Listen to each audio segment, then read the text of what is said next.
What's up, folks? Thanks for tuning in to the JRE review. Today is episode 1305, JD and John Witherspoon. John Witherspoon is a legend. If you're into comedy, or, you might remember him from, like, the Friday movie, and he was just kind of in all kinds of stuff, but he's so funny. He's just got this kind of attitude and energy about him that is just hilarious. Joe was cracking up, like, the whole This is, honestly, is one of the funniest JREs I had ever heard. It was so enjoyable, and he's such a character. Today I'm with my buddy Garrett again. What's up? And let's start the review.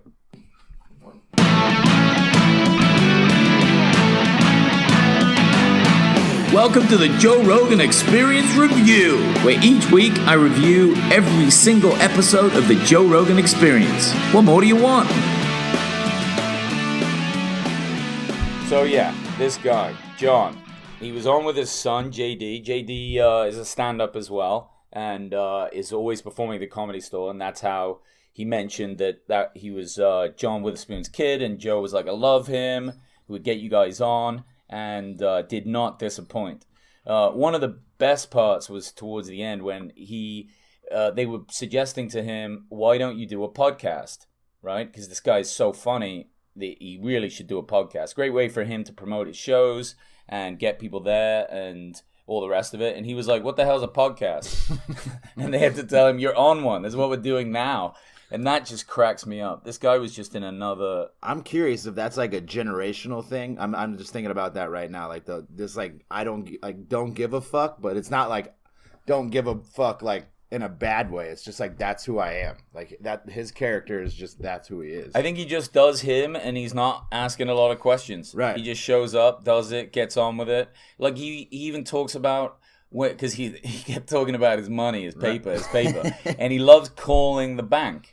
So he calls them, puts his social security number in, and then they tell him what his balance is. He doesn't even know how to use the app on the, he's as old school as he gets. He's probably got a flip phone or something. Yeah, he's not a young guy, obviously, but, it's not just the age thing. Like, there's plenty of grandpas out there that have figured out their iPhone and know what a podcast is. Right. But, this is what makes him him. It's not an act. Like, the only time I've ever seen him before is in shows and his stand-up. Did you hear him say he has a stand-up special that he just didn't release? Yeah, he didn't release it. Why? Because he's too... He said, I didn't like my belly. That's it. He thinks he's too fat. He's hilarious. And slamming down, a bottle of wine a day. He's like, a glass or two? He's like, what glass? His son does a funny thing with him where he have him like watch fights or watch like the UFC, and he's like describing it, right? But he's coming at it from such an interesting angle. One thing he said he did, his son JD has a gamer channel, and he had his dad on that. I guess it's like a podcast or something on YouTube, and he had his dad describing the fatalities in Mortal Kombat. And just the commentary of this guy who's like never seen these video games, it just sounded hilarious. Speaking of, I gotta watch that guy. He said he had a cooking show too. Remember when he said that? Oh, and yeah. He's like, yeah, what do I cooking for poor people? And he's like, anything tastes good when you're poor. He's like, chicken feet. Chicken feet. Have you ever had chicken feet? No, but think about how fucking tough that meat's gotta be. I bought some once. And like boiled it into like is it like a stock or a broth? I guess in Thailand and like other like Asia, I think the way that he was describing it was that it's very popular out there. Yeah. So. Well, there's a lot of collagen in it when you're making that makes sense. Good broth, but it looks fucking disgusting. Sounds gnarly. They were gross. I can't imagine somebody just eating the thing that you walk around on, all kinds of shit all day. That's fucking wild. Chicken feet. They just like ate like like dinosaur claws. You're like, what the hell? There's better things to eat, people. I don't know. Who knows? Yeah. I'm not a connoisseur, but I'm not opposed to trying anything once. I love this story when when he moved from Detroit. So he's originally from Detroit, and then got into stand-up because he wanted to make some money, which is an odd thing to get into stand-up for. Cause he said he was a model first, I think. Something, right? He was doing some modeling. Yeah. And then, I guess, way back in the day, they didn't mind short models. I don't know how tall he is, but Anyway, He maybe he said- just looked good. He in said the clothes. reason he went to modeling, I think it's so like just totally goes along with his personality. He's like, I saw a guy in a magazine, and he's like, I'm prettier than that guy. I'm pretty. I'll go be a model. I was like, motherfucker, that's a great way to look at it. Why not? That's hilarious. So on his way to LA, he stops in Las Vegas, right? I don't know why he did that, but why not, right? Yeah, You're right. driving through. And then he gambles all his money away. Like loses 15 everything. G's or something. Wasn't Something, it? yeah, a lot of money. Which But then he hit the jackpot or something the next day, didn't he? He hit like some jackpot. something. He made a lot of money on one jackpot. Was that when he left again? That's kind of, I don't know for a fact. I remember him talking about that. I think that might have been, I feel like he lost it all and then got it all. Either way, fucking ups and downs, huh? But he was there for 6 months. Right. He Kind said of he- stuck. He said he slept on his like girl's couch for like a month or something like that. So, right. Right. And his car's just like burning oil, constantly burning oil. Have to put a fucking liter of oil in there. Probably learned a lot during that time. Oh boy. That's probably a huge development thing. And then he gets to LA. He goes to the Comedy Store, which is really where you want to go back in the day. And this was the beginning of the Comedy Store. So he knew Mitzi really well. He knew a lot of the newest guys.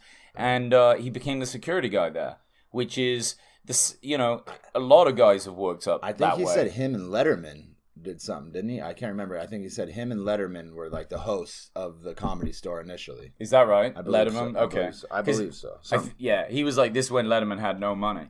And Letterman was there a lot, too. I mean, it's crazy to think how many people have really gone on to do pretty awesome things from being at the Comedy Store. Right. And even, you just start at security, you get stage time. Ari Shaffir did that. That's when Joe first knew Ari is working security. Right. And I wonder how many people can still do that these days, because the Comedy Store has got big now, real big. And I think they have like a private security firm come in. I don't think those guys are like comics anymore. Right. Maybe some of them get into it when they're there long enough. But, yeah, they're just big dudes now. Right. But, because it's just getting so big. So many days are selling out. So many shows are selling out. What a great thing to get big, too. Honestly, not to be just make a general observation, but, I mean, what a great thing. I mean... Comedy. Yeah. I mean, to have so many people want to do it. Like, I mean, everybody always wanted to be a professional basketball player, but like Joe talks about, he's like, no one's saying that whenever you're in high school. If you're the funny guy, a lot of the people aren't like, hey, you could be a comedian. But now that's starting to be something that you fucking would think about now. Yeah. And there's different avenues for it. It's like so many people are doing it. They're going to come up with new ways to make it happen. The only thing that's a shame is there's not really more clubs than there used to be. And that's something that Joe talked about. There really isn't. So there's a lot more comics, same amount of clubs. And, it's hard to get time. It's hard to get stage time. Isn't there a lot of places with open mics, though? Isn't that part of the deal? Yeah, open mics, but oftentimes you can go and they do kind of like a potluck thing where you just put your name down and they pick a certain amount. And when you've given up your night to go there to perform and to like keep honing your craft, and you don't get on. And then you don't get on, it's like it's almost a big waste of time. And another thing that's frustrating too is at the beginning of the night, there's a ton of people there. But once they pick out of the hat, if you're not picked, a lot of those people leave right away. So the audience is almost nothing. And then depending on when you go up, people are leaving after their time. So you can go up and there's only like fucking 5 people left. Do you run your jokes by your girl? Like, do you ever just have like a one-on-one? I wonder if Joe does that, or if comedians are doing that too. Like, you got to say your shit out loud, obviously, because when you're writing it, but you got to say it out loud. No, I don't really. I mean, I write it. I try and find something funny, and what you want to do is just go perform it. That's it.